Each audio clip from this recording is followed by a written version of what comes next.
I'm Dr. Kelly Brogan.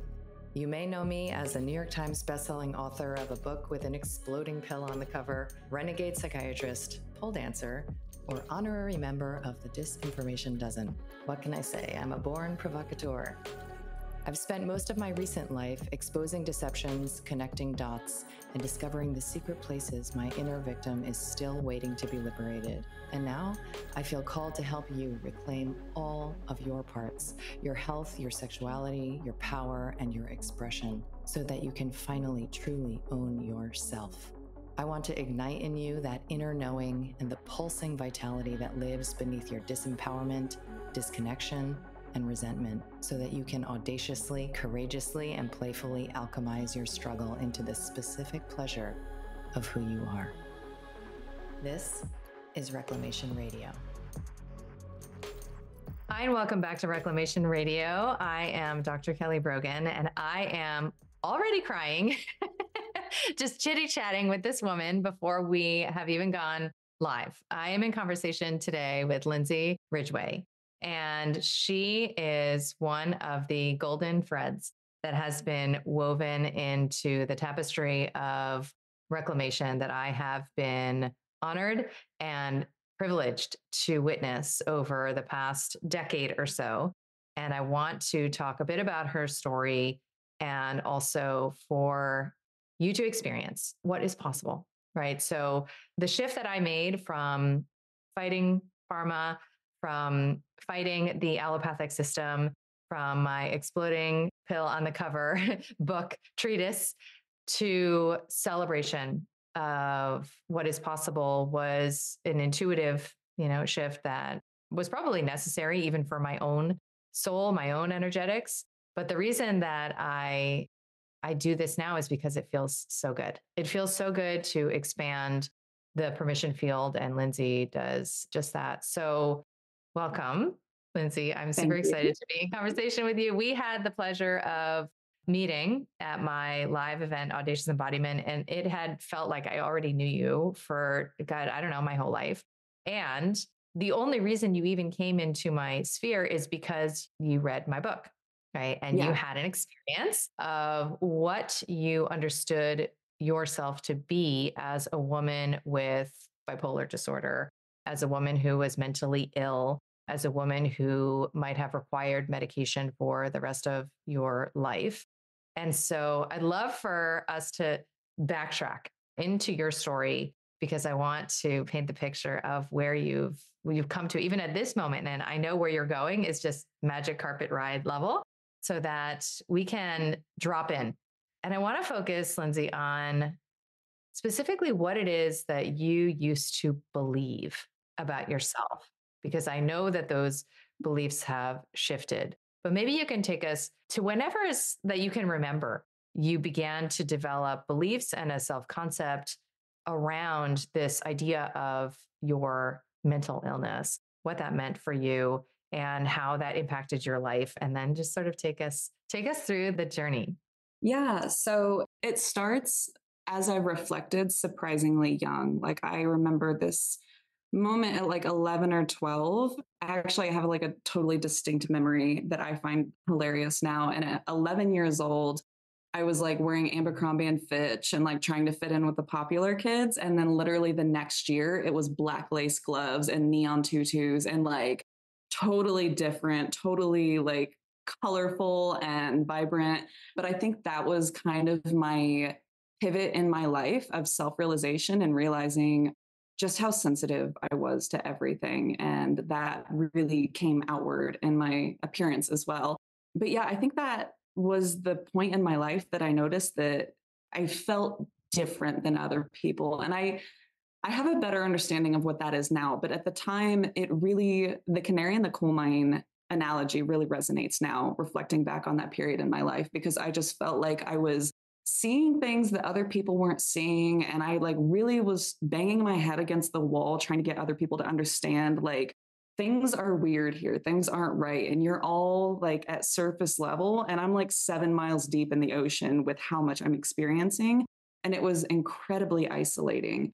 And as I developed through my teen years, it was like, I grew up in a standard American family. And if you're not feeling well, we take you to the doctor. And I remember that 5-minute consultation with the nurse practitioner. And she's like, oh, you're sad? Okay, here's some meds. And I remember telling my mom in the parking lot, I'm like, there's no way. Like, there's no way. After 5 minutes, I just felt so like pushed to the side and like, get out of my office. You're wasting my time. Here's some meds. And I took them for about 6 months and it was awful. I hated it. I felt like I was a zombie. I was not myself. So I quit. I think after that experience initially, I knew like, okay, meds are not for me. I can't do this with meds at all. And I was 18 at that point. And so being med free and dealing with the symptoms of bipolar and depression and anxiety and all of the things, I was so like scared, confused, lost, suffering. If I'm being totally frank and honest, did not see myself living a full life. I was like, I don't know how, but there's no way I'm going to make it to like 30. Like, there's no way I can do this for 10 more years. And I was really soul searching at that time. I was really going through the depths of like what it means to be a human too. So not only was I experiencing all of this suffering, but I was also like really trying to dig into what it meant to be a human being and what it means to be alive on this planet. And I feel like it was unavoidable for me. So it was like this constant, like a brick building on my shoulders at all times in my life, constantly drained, constantly feeling like nobody sees me, nobody understands me. I am the only one that's really experiencing this, which like now feels ridiculous because I know how many women are experiencing this. But at the time, like you could not convince me otherwise. Like I am one of one. Nobody else knows what I'm dealing with right now. And it was about that time in that heaviness of my life that I heard you on Joe Rogan. And I remember listening to the podcast and thinking like, wow, that is like, that's too good to be true. There's no way. Like, that's really awesome what this woman is saying, but like, that's not going to work for me. And then it was like a month later, I remember getting in this argument with who is now my husband, boyfriend at the time. And he was like basically pleading with me. He's like, we've got to do something. You cannot keep living like this. And it was like out of that desperation in his eyes at that moment that I was like, okay, it felt selfish to me at that point to not heal myself, to not try to find another way out, because I'm like realizing how it's affecting my friends and my family. So I was like, you know what? She has had the most convincing argument of anybody I've heard yet. And I bought your book and I was like, screw it. I'm going to do it. I'm going to do the 30 days and I don't care. And it's going to be the most challenging thing I do, but I'm going to do it. And I did it. And everything just completely changed after that. It was like that initial moment of, holy shit, like, I think I can do this. I think I can not just survive, but like have a livable life. Like there was like this tiny little glimmer of light in all of that darkness that I was in. And I was like, gosh, sorry, it's like already making me want to cry. Mm. I was like finally seeing that there could be a life for me, like even the possibility of a life for me. And that's all I needed. And I know that is now your Vital Mind Reset, the 44 days, but at the time it was just the 30 days in the book. And I remember having this, I journaled all of it. And I remember having this distinct realization that it didn't like fix all my problems and it didn't like take me to this place of rainbows and butterflies, but it felt like I had removed the shades that had been on for the last decade of my life. And I could finally show up to do the work. Like I was in a space where I could finally have the capacity to do the work. And after that point, I continued to heal through, taking care of my body, through breath work, through meditation, through self-grace, self-forgiveness. And it rippled into where I'm at now. And I can't imagine back then the life that I'm living right now. Like when I think back to that girl, that 18-year-old girl who was like so gone, I root for her sometimes because I do think that there is a connection and I root for her. And I'm like, you have no idea like what this life is going to hold for you. You have no idea the person that you're going to be and the reality you're going to live in. And I can so confidently say that I am happy. I'm happy every day I wake up. I feel blessed and grateful. And I moved to the Appalachian Mountains. It was like my dream to live out in the mountains. And I'm out here constantly inspired, constantly in love with my community, in love with my husband, in love with my friends, and in love with this life that I'm living and my art and this direction that I'm going with my life. It's just stepping into more and more love with every moment. So to come from a place where life didn't seem like an option to a place where life is the ultimate blessing, it just feels like I can't believe that it happened in the frame that it did in the 6 years it took to get here. Woo! So I wake up for this feeling of the reclamation, the redemption, the becoming. And you probably look back on your story, I imagine, and recognize that it needed to be this way, right? Like it needed to be this way. So you are an artist, right? Mm. A classical artist. We all are artists in so many ways, but I noticed as somebody who was totally disidentified with much of my inner child's pleasures when I was practicing in New York City and, had no idea how you could even unlock those as somebody who's not like a painter or a singer or a dancer, right? So I was a doctor, right? So I was on that side of the desk with my crazy on that side of of the desk, talking to these women. And I started to notice a trend of how many women were singers, were dancers, were, artists with different mediums, and how that would come back online usually, because they usually had a relationship to it. It went dark during their period of struggle in the system, and then it would come back online. And so I started to see as they reclaimed their souls, literally, their souls came back into this safer body. I started to see, them enliven in this way. And so, when we learned about your story, which is pretty much like, I think, right after you did the protocol, you were starting to talk about how it was coming back online for you.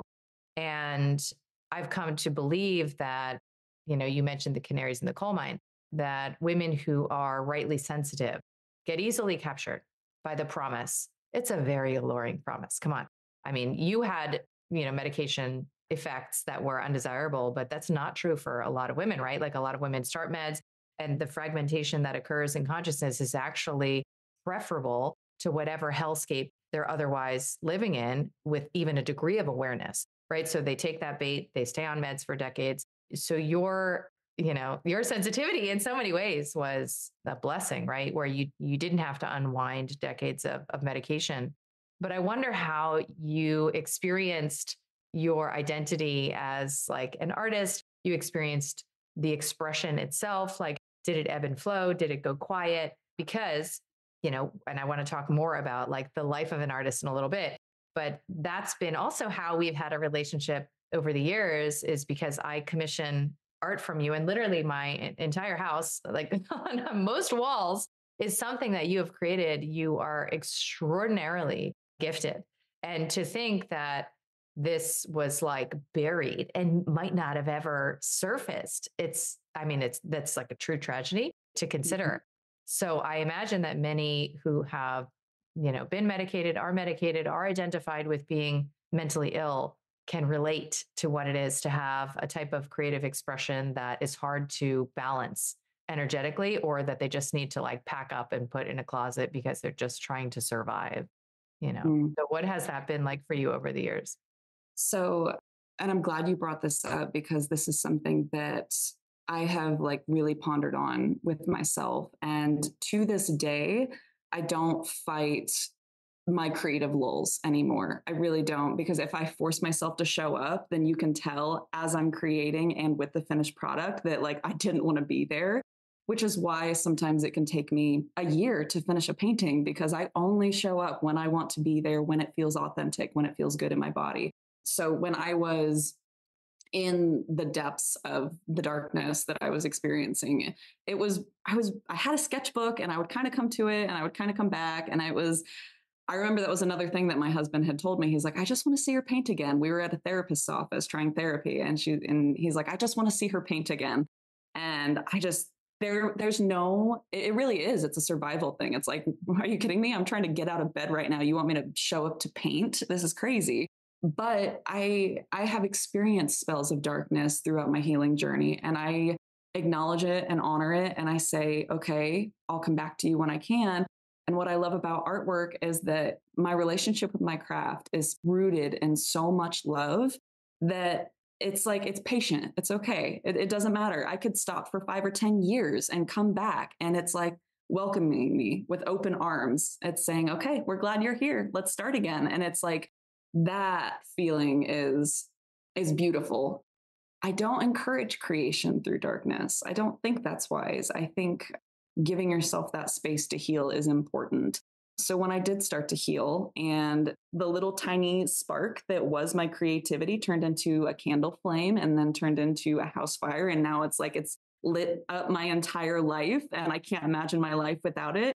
There is healing in your relationship with your craft in general. So like how you speak to yourself in your craft is probably the biggest thing that deters people from wanting to create art. Any form of art is that self-judgment that I'm not doing it right. I'm not doing it well enough, when the truth is there's no right or wrong way to do it. There's no good or bad art. It's all coming down to your self-limiting beliefs, your self-judgments. So as I healed as an individual, I was able to give myself more grace in my art, which means I was coming back to it more often because I wasn't judging myself as much. I was allowing myself to take risks. I was allowing myself to fail. I was allowing myself to make mistakes and not be happy with things and just move forward.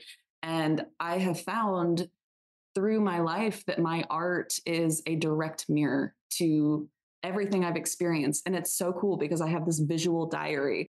And if you look back at my art when I was like a teenager, it was very angsty and very like weird and dark. And like you could sense like the misery that I was experiencing. And you look at it now and it's like colorful and vibrant. And it just like punches you in the face with so much energy. And it's like, that is what I'm experiencing right now in my life, is like this huge vibrance in everything. The readiness to reclaim this dimension of your vitality, because that's what we're talking about.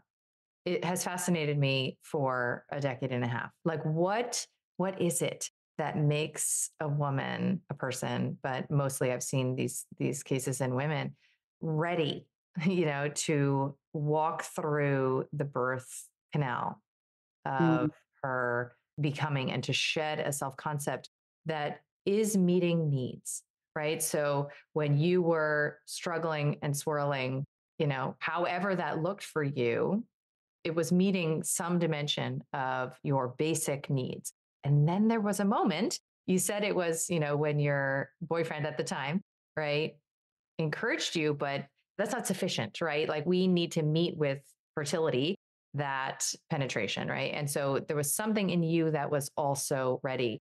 So I want to zoom in on that moment and see if you can remember, like, what is it that he was seeing, do you think? And what is it that you were experiencing? Like, literally, what were your quote unquote symptoms? Like, what would have been convincing evidence that you actually were mentally ill? And Mm. why did he encourage you to take a different path if he believed as well that you were mentally ill? And what was it that you think, looking back, made you ready to try something that could have been a waste of time, right? Could have only affirmed your sense that something's really wrong with you, but instead ended up being this doorway to an entirely different story about yourself. So take us, like, zoom in to that moment and see if you can help me understand at all what your readiness consisted of. Yeah. So, oh gosh, like just reflecting on that time, I like, there's so much resistance to like go back to that place, but like I know I'm safe right now. It's just, wow. It was absolutely not sleeping whatsoever, having no energy. I was having anxiety attacks that were so heavy and intense that I was hyperventilating to the point of passing out on multiple occasions. I was in a constant, like, braced state in my body, very easily triggered by everything, always in a defensive state, always ready to fight, like huge bursts of like manic energy. And then these deep like long bursts of not wanting to get out of bed for a long time, which is where the bipolar diagnosis came in. I didn't have a will to do anything. Like the will for anything was gone. So, as what he saw in me was the girl he fell in love with was only there in these tiny little windows. And then the remainder of the time, it was me zoning out, disassociating, just not present. And when I was present, it was erratic and wild and angry and sad. And I think the moment that made things shift was him looking at me with so much love. Like I really do give him a lot of credit in my healing journey too for being that rock for me. But it was me realizing that I was deserving of a sense of love. And that's what it made me want to fight for, I think, was knowing that there was something in me that could be expanded, that, like you said, doing it was either going to prove me right and that it was a lost cause, or it was going to tell me, okay, like we can grow from this. And it very much was like a planting of the seed. And what happened with those symptoms exactly? Did they just like stop on a dime? Do you struggle with them? Do you relate to them differently? Yeah, definitely relate to them differently. My relationship with my symptoms is very much like a messenger. They're messages now. They're not, I don't see them as bad. I don't fight them. I don't run away from them anymore. And it took some time to build that relationship of trust with my body and not immediately brace up and turn away from them. Now, if again, like I said, if I experience darkness, I don't force myself to create. I take that as a time to nurture. I take that as a time to slow down, to listen, to really shower myself with love, with gifts, with things that make me happy. I treat myself really like that inner child. And I really come back to her. I'm like, okay, what do you need right now? And I just trust. I have so much trust that I will get through that period because I've been through so much worse. And it's like when I have that trust in myself, it kind of quickens the period of darkness a little bit. It's like, okay, the second that you let go and you're like, all right, I guess we're here. I guess there's a lesson here. The second I release to that is like when things start turning around and getting better. But you can't ask for it. It's a weird thing. Like you can't force it. You have to really succumb to that moment. But yeah, they're not, even the word symptom sounds like wordy, It's like, no, right? these are little gifts. These are things that are like teaching me something else about myself that I am now lucky enough to be able to see, like all these little closets in my body that have been shut for so long that I'm getting to illuminate. So what I hear is what I have personally experienced and what I see over and over again. And I do believe that a ritual is required, to get us through this doorway of consciousness from the child, realm into the adult sovereign space. But is that awareness, right? So you have awareness now. It's like, somebody's home, the lights are on, your spine is strong and long, and you can allow for alchemy. I mean, that's what I'm hearing, right? You're talking about emotional alchemy. So that is polarity, right? It's like, your masculine spine is there so that your heart can swirl in the way she needs. And this inner reunion to me is the destination, right? Like that complementarity versus, and I love that you even caught yourself too. And of course I was sort of like tongue in cheek about the symptoms thing, because it's this idea of, I have these symptoms, I want them to go away. Yeah, that will happen. Like it will happen. I've published many cases where that has happened, right? And you don't take the meds anymore and then you move on.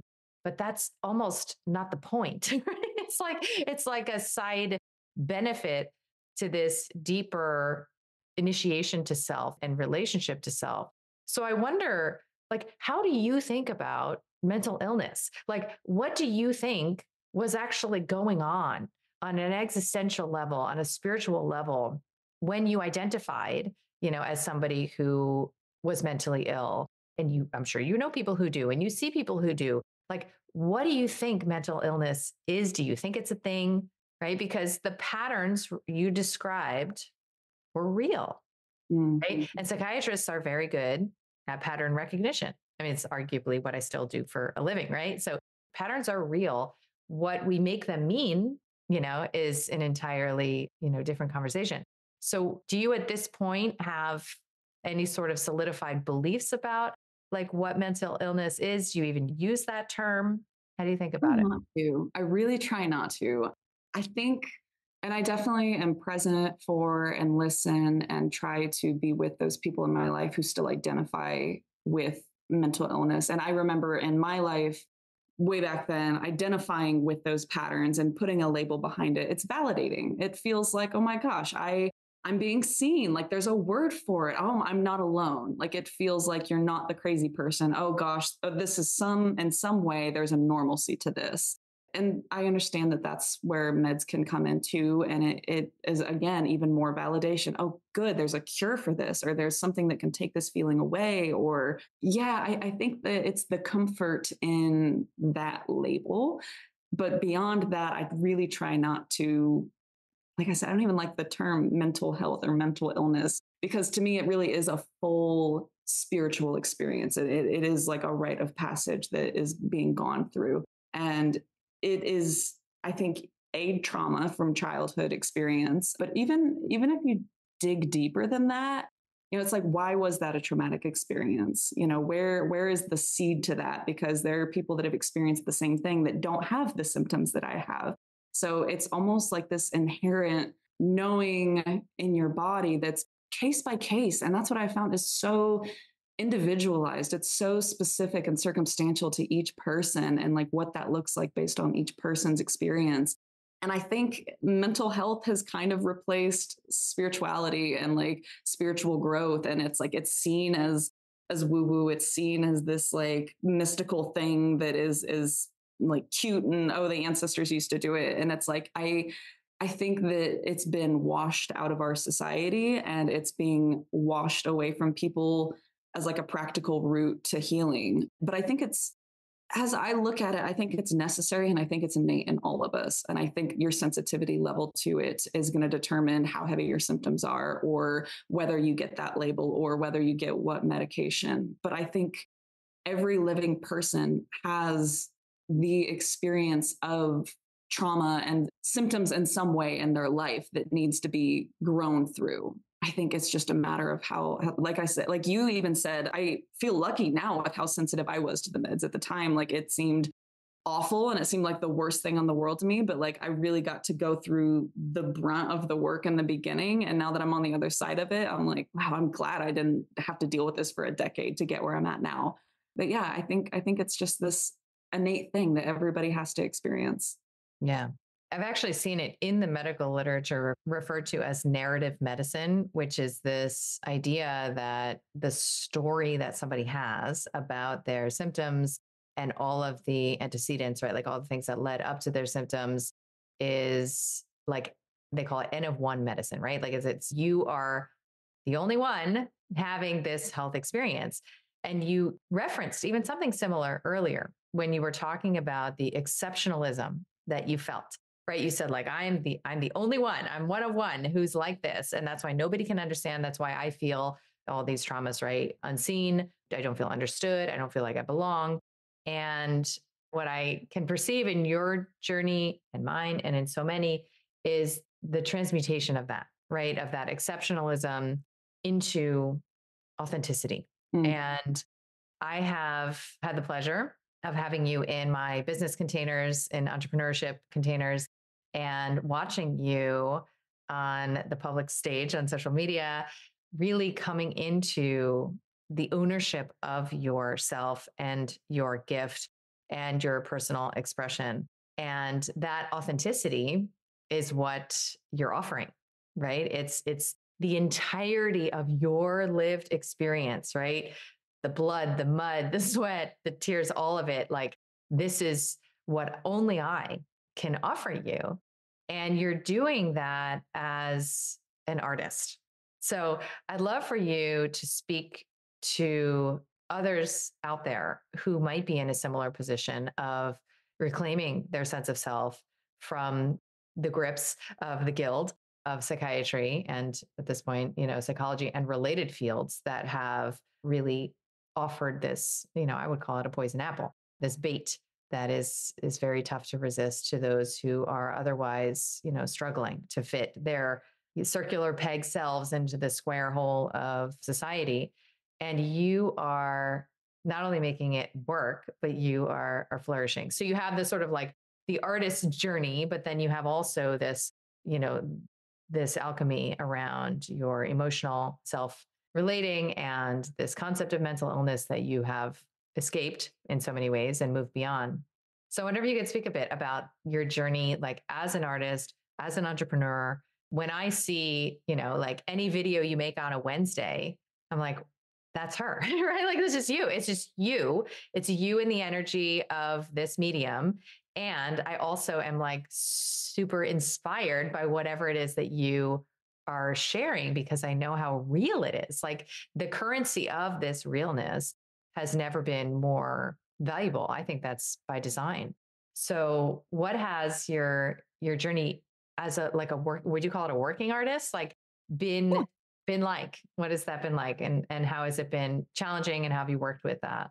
So, one cool thing that I will start off by saying is that, like, the title artist is only given by you when you are ready for it. But that never changes from the moment you're 5 years old coloring on the ground in a coloring book to where I'm at now. That feeling in my body when I'm creating has never changed in my entire life.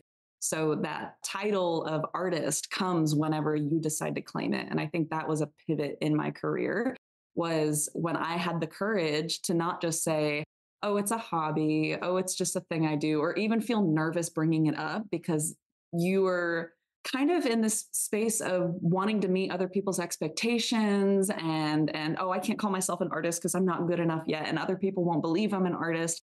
And it's all when you can drop that, when you can drop all of the noise of the outside and just claim that title, that's when a shift happens. That's when a major shift happens because art really was a private thing for me for a long time. And I remember letting opportunities go that would have been really good for me because I just was not confident in that. I was like, I'm not an artist. I just paint sometimes. I just do this for fun. And there's a worry when you attach yourself to that title that it's going to remove the freedom that comes with just doing it on the side. And that's silly because you gain so much when you identify with that. You gain everything when you say, I'm an artist and I'm proud of it and I've got my shoulders back and here's my work. And I don't really care if you like it or not because it's not for everyone, it's for me. So when I started calling myself an artist, I started selling paintings. I started commissioning works little by little, stretching out of my comfort zone. I think if somebody were in my shoes 5 years ago and they were given the opportunities that I was given today to be where I'm at with my business, I would have just hid in a corner and been like, no, that's too much. I can't hold that. That's a lot. So there really is this like baby feeding into it, like this slowly pushing out of your comfort zone, slowly being like, okay, that didn't hurt as bad as I thought it would. Okay, I can actually do this. And you're like kind of getting your legs a little bit until before you know it, you're running. So even in the craft itself, pushing yourself, always pushing yourself, doing the thing, you're always going to have this little voice in your head that's like, that would be a really cool idea, but I don't know if I can pull it off. And it's like, that's the idea you need to go with 10 out of 10 times. Like there's a safe option that you're comfortable with and that you know. And then there's the super bright, sparkly thing that you're like, wow, wouldn't that be awesome? And it's like, that's what I've been running to. So really listening to that voice, really learning to be like, okay, it's a little scary and I'm not totally confident in it, but that is what excites me the most. That is what feels like energy in my heart, in my chest, in my body. And what's cool about my relationship with art as well is that, and I want other artists, even if you don't identify as an artist yet, to know is that art is the safest playground for you to experience those emotions. And your body doesn't know the difference. So when you show up for, whether you're cooking or dancing or singing or painting, you learn to take risks and you learn what that feels like in your body and you learn where you're playing it safe and you learn where you are hesitating or where you're messing up in the beginning. It's such a good, safe, contained space for you to get to know those sensations in your body. And I think that's another really important thing for everybody, not just people who identify as artists, but everybody to practice. So you've touched on exactly like what I have determined to be the archetypal elements of this journey, which is first the legitimizing, right? So legitimizing in your really, it's like a right to be alive. I actually think it comes down to that. But more specifically, it's legitimizing in what it is that you are here to say, to offer, to be. And when you legitimize, which I think of as being that spine, like when you legitimize, I imagine as, an artist who is interested in making money, right? Because it's one thing to just like create art and offer it, and you can virtue signal that all day long. But when you are weaving these threads of creativity and entrepreneurship, there is an audacity, if I may use my favorite word, that is required. And if you're not properly legitimized in that and you're not right, then you could certainly feel quite contracted and collapsed if you get even a little bit of criticism or pushback. I know that you dealt with that. I remember that you dealt with some pushback, which is always fun for me to learn that pretty much in every field, there's haters in every field. It's not just, whatever comes out of my mouth that seems to provoke everybody listening. But the experience that you had early on, it's like relatively early on in your public platform moment. Do you think that there is like alchemy to be done even with that kind of pushback, criticism, and the challenges to your sense of legitimacy so that you can, I would call it, align with your yes and your impulses more, right? Because you said you follow this aliveness, you honor that. That's virtually impossible to do, as you know, when you don't have that strong self-containment, when you don't have that practice. How do you develop that? Well, one of the best ways, in my opinion, as you know, is through experiences of the judgment and criticism that comes from others. So yeah, I wonder if you're willing to share a little bit about what that was like. Yeah, oh my gosh, that was probably like one of the most exhausting weeks in my career. I had one video go viral and it was totally unexpected. And my phone just was like buzzing for like a week straight. And it was probably 50-50 between people absolutely loving it and people that are like, this is gross and I am appalled by it. Like just such strong emotions. Like it's not even, oh, this isn't for me. No, it's, this is awful. Why did you create this? This should never be created.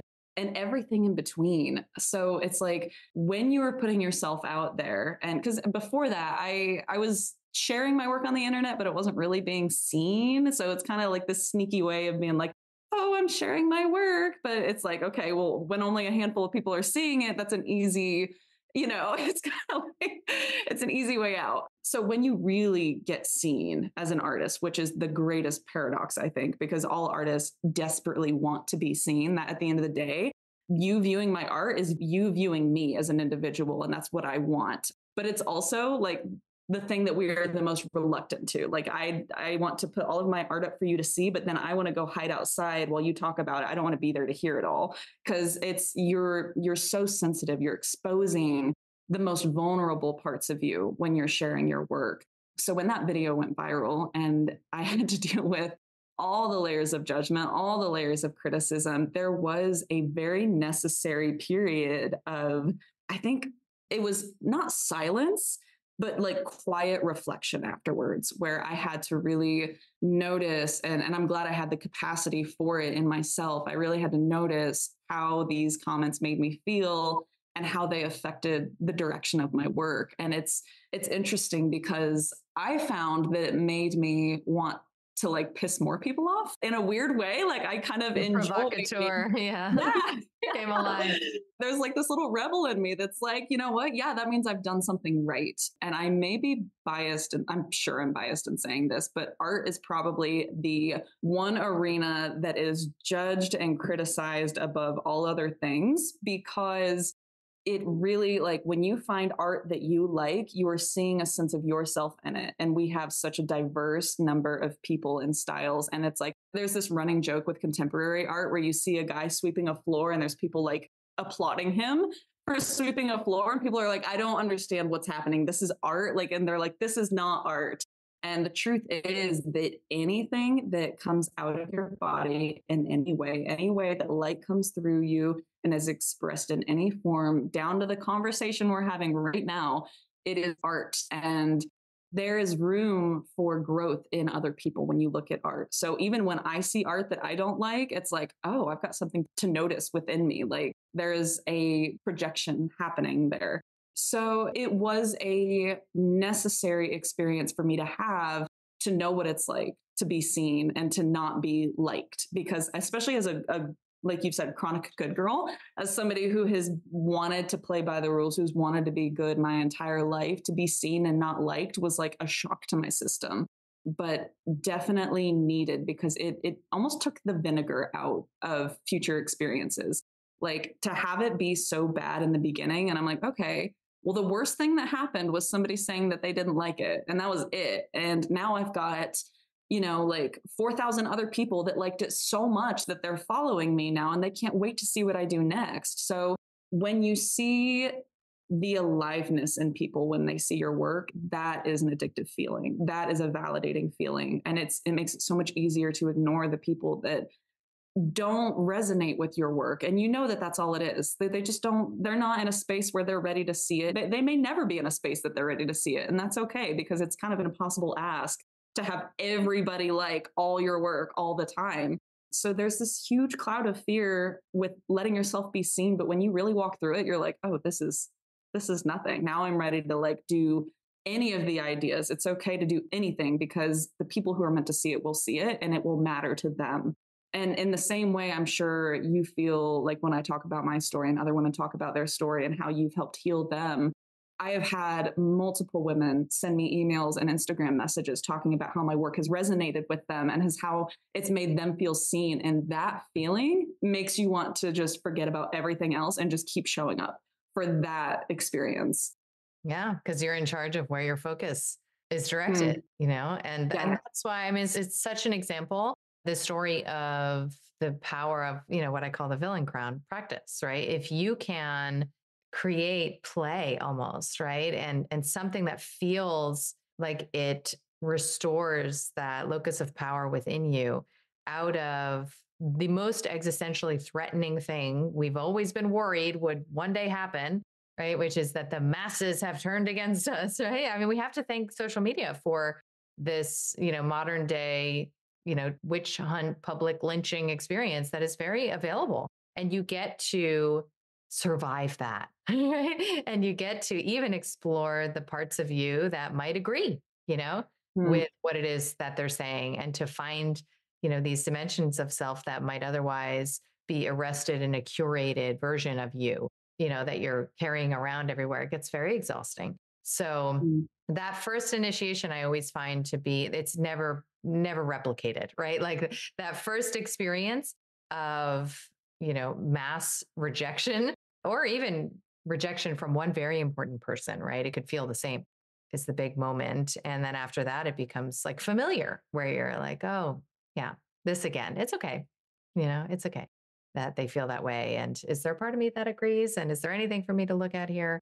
So you are now living proof that expanding and working on our havingness capacity, right? Working on the capacity that you have to hold what it is that wants to move through you energetically, and what it is that wants to come to you in the form of attention, in the form of revenue, in the form of accolades.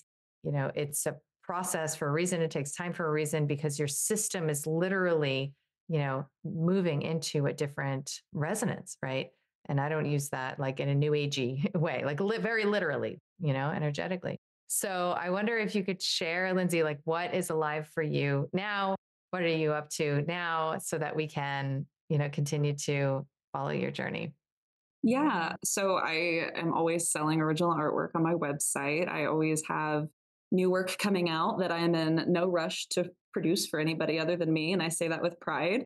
And then I'm also offering live wedding paintings and guest portraits for any major event, which I think is such a beautiful new thing that's coming to light in the world. And I basically show up and I paint the most beautiful day of some people's lives. And they have this token of remembrance that they get to take home with them. And it's such a beautiful, and honestly, like I find it to be an honor to have that, to be able to be of service for people like that. So that is where I'm also active. And then I have a lot of ideas that are going to be coming to surface soon, but I'm not quite ready to share on those yet. So you have to follow me on social media. I'm totally subscribed. yeah. I love it. Well, you are a supreme alchemist and an inspiration, and it is such a gift to, be able to beautify my own space with your creativity and vision. And we didn't get a ton into this, but anybody who commissions art through you will learn, like, your investment.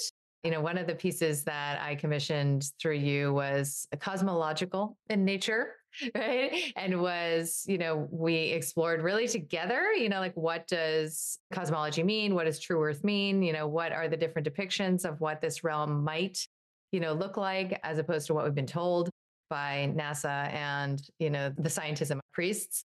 The experience of your invested interest and curiosity was so much a beautiful part of what ultimately ended up on the canvas. So I am very much subscribed to your journey and couldn't, sing your praises more. I'm like cheerleading all the ages of you from your 12-year-old self until now and the future. And I really live for these reclamation stories and the capacity that we have to really take the reins of what it is that we want to experience in this life the moment that we are ready. So thank you. We'll make sure all of your links are in the show notes. It's such an honor to know you, woman. Thank you.